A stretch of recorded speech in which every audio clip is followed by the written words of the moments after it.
How's it going, guys? Cameron here with Canadian Gamer coming at you with another video. Now, today's video, we're talking about the state of the Need for Speed series. Now, this is a series that I hold near and dear to my heart that I grew up with as a kid. And I just want to talk about a little bit of the history of the games and my relationship with the series, the turbulence, the ups and downs, the ebbs and flows of the series.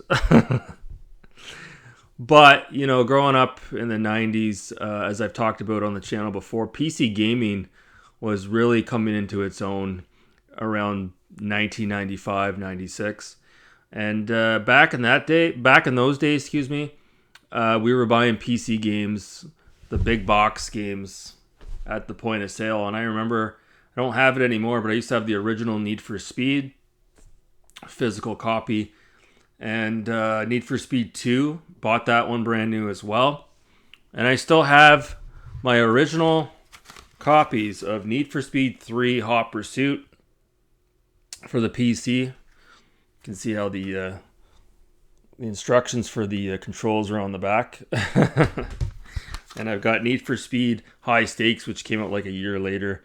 Bought that on the PC as well. You can see the controls on the back. That's how things were back in the day. You had no instruction manual here. It was all on the disc, right? So, yeah, it's really cool to look at these old PC games. Very nostalgic for a lot of you out there, myself included. The Hot Pursuit disc looks very similar, right?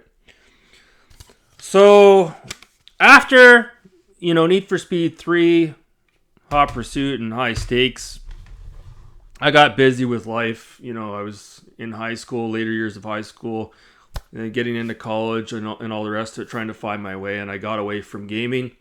And it wasn't until several years ago I got back into gaming when I acquired an Xbox 360, and it sort of snowballed from there. So I just wanted to show off a few other games I have in the collection, because I'm no stranger to the Need for Speed franchise. So when I got the Xbox 360, I definitely picked up the remake, or the reimagining of Hot Pursuit, which this is really good as well. I don't put it up with the original Need for Speed 3 Hot Pursuit, but this is a pretty good game done by Criterion Games, and you can definitely tell it's a Criterion game when you play it.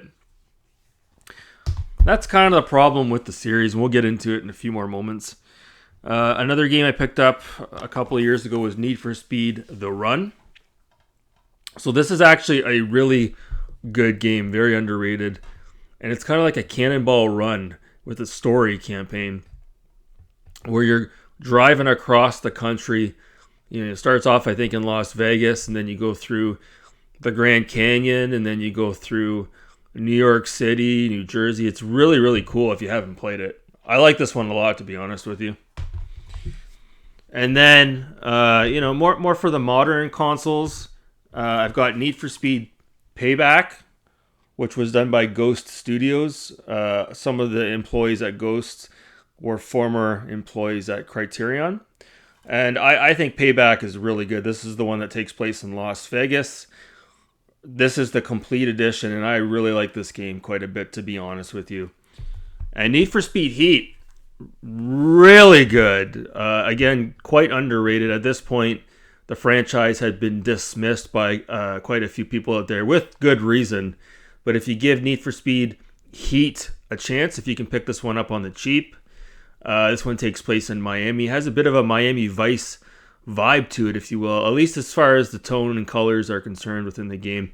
It's an awesome game. I hope to hopefully set up Twitch maybe this weekend, and that way I can start streaming some of these Xbox games on Twitch. I'll let you guys know once I do that. So yeah, Need for Speed Payback and Need for Speed Heat sort of brought back new life into the series, absolutely.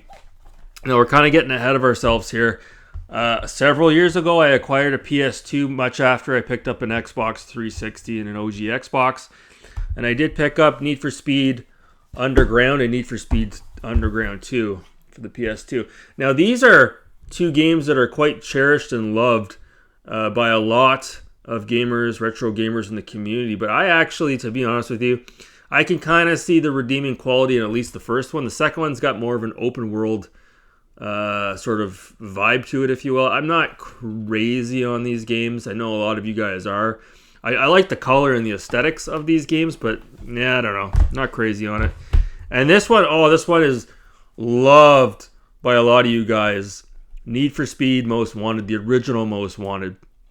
Not to be confused with the Most Wanted that came out around 2009, 2010 for the PS3 and the Xbox 360. That one was okay too, but at that point there was like way too much downloadable content. And I had picked up the more modern Most Wanted game. I don't know if you guys have played it, but like if you had the vanilla game, you'd be driving around and then you'd encounter like an actual roadblock and you couldn't go up a road.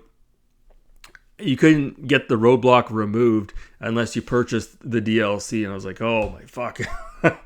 So I actually got rid of it. But yeah, Need for Speed Most Wanted, the original Most Wanted. I think this came out in 2005.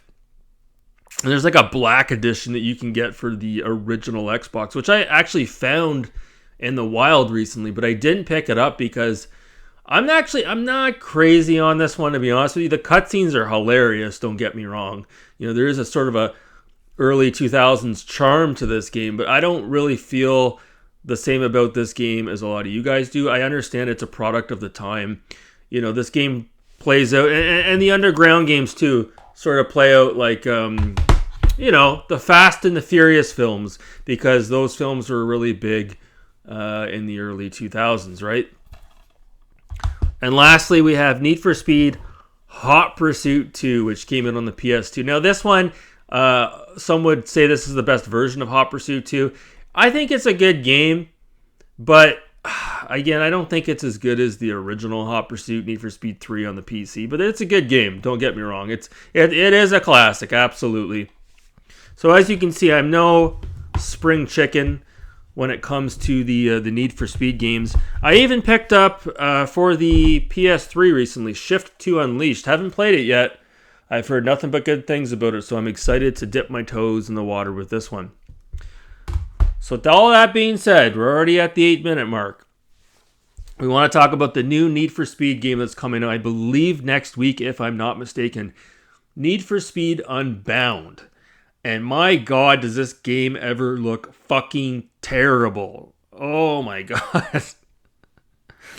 So I don't know if you guys have seen the trailer for it yet, but it actually kind of looks a bit like this, if you will. Right? Or it looks a little bit like Need for Speed Underground. So depending on who you are as a gamer, you might be excited for that. But for me, I find like, again, this is kind of a product of its time, right? It looked good. It made sense around 2005 as an example. But now, you know, in 2022, I think we're fucking beyond this. And the funny thing is, I think EA, they took Need for Speed away from Ghost Studios, and I think they actually brought back Criterion for Need for Speed Unbound. I don't know. To me, I haven't played it yet, but just by looking at it, the aesthetics of it, I know I'm not going to like it. And I think it's absolutely ridiculous that EA is going to charge $79.99 Canadian for this game. And it's funny when you watch videos for it online or trailers or gameplay footage. You'll quickly see in the comment threads, people are like, yeah, I'm definitely going to pick this up in a couple of weeks once it's $10. Because that's what happens with the Need for Speed games. You know? They come out at full retail for a couple of months, and then the next thing you know, they're like next to nothing. You know, I picked this up for like $15 at the pawn shop, and then I picked this up for like $20, $30 at Walmart. So yeah, that's the Need for Speed series in a franchise. But what I really wanted to talk about was like, you know, past glory, if you will. The Need for Speed franchise used to be fucking awesome, you know? And you know, really, to be honest with you, I know I'm an old geezer when it comes to gaming, but this is probably the pinnacle for me right here, these two games, you know? Especially this one here. You know, could EA return to its former glory with Need for Speed 3 Hot Pursuit? I don't think that's ever going to happen. I think that ship has sailed. But when you play a game like this, it's like the perfect game. It's perfect. And some of the more modern games, again, high stakes Heat was really good, but I mean, there's been a lot of shitty Need for Speed games that have come out over the last couple of years. The Need for Speed franchise, the reputation, the franchise has been dragged through the mud, if you will. And this new game, Unbound, it's just so cringy. I don't understand. It's like I guess they're targeting this game towards a younger demographic, if you will.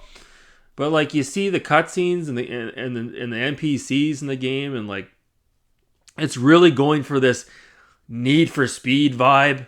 Again, very much like the Underground series, or even like I said, the original Most Wanted. To me, I think that's just a misstep. I wish Need for Speed would go back to its roots, come out with a game that's semi-realistic, arcade racer-ish, if you will, but just have the regular cars in it and the regular tracks, and don't do all this crazy whacked out shit with it. Like,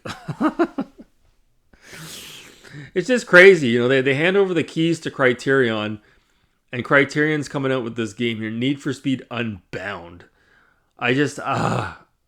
It just breaks my heart, because I love the Need for Speed franchise. But like, I guarantee you, when this game comes out next week, when the reviews come out, man, people are gonna fucking shit all over this game. I just don't understand it. I just don't fucking get it. And when this game was announced, when was it announced? Like, not even a year ago. And the game is already set to be released next week. So it just tells you either they were working on this game and it was under wraps for quite a while, or they just haven't been working on it that long, and this is just another Need for Speed game that's been dialed in, phoned in, and they're putting it out as a quick cash grab. But I don't know. I can't get over how cringy this game looks. And for those who are, diehard fans of the Need for Speed franchise, this is just a kick in the fucking balls, honestly. Man, oh man. It's like, I don't know if you guys remember, but like a couple of years ago, there was actually a online only Need for Speed game that came out. It was called Need for Speed. That's what it was called. That's the thing to do now, right? Re-release or reintroduce a series and don't give it a fucking title. Just call it Need for Speed or God of War 2018, Ghostbusters 2017, on and on and on and on and on.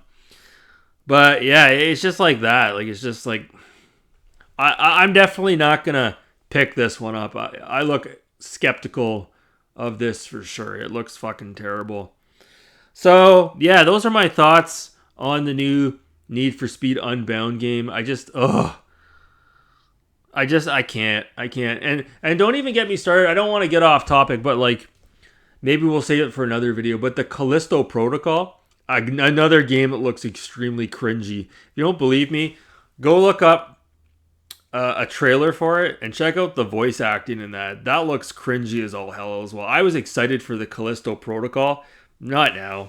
I'm not now. But that's a topic for another day. But this was really just to, again, exemplify my love for the old school Need for Speed games, and just reiterate my disappointment for Need for Speed Unbound. I will not be picking this game up. Anyone who buys this game for full retail, you're out of your fucking mind. And I don't know why Criterion and EA thinks this is the direction to take the series. I just don't understand it. It's like, heaven forbid they would reach out and talk to the fan base and ask the fan base what they want. No. We're just gonna put out what all the cool kids want, Target the age demographic of like 14-year-olds to 20-year-olds. Like, okay, I guess this is the age we're living in. So, man, it'd be cool though if they remade or remastered this game for modern consoles and gave it online capability. Hell yeah. Anyways, guys, let me know your thoughts about Need for Speed Unbound in the comments below. Extremely disappointed. Anyways, guys, thanks so much for watching. Have a great day.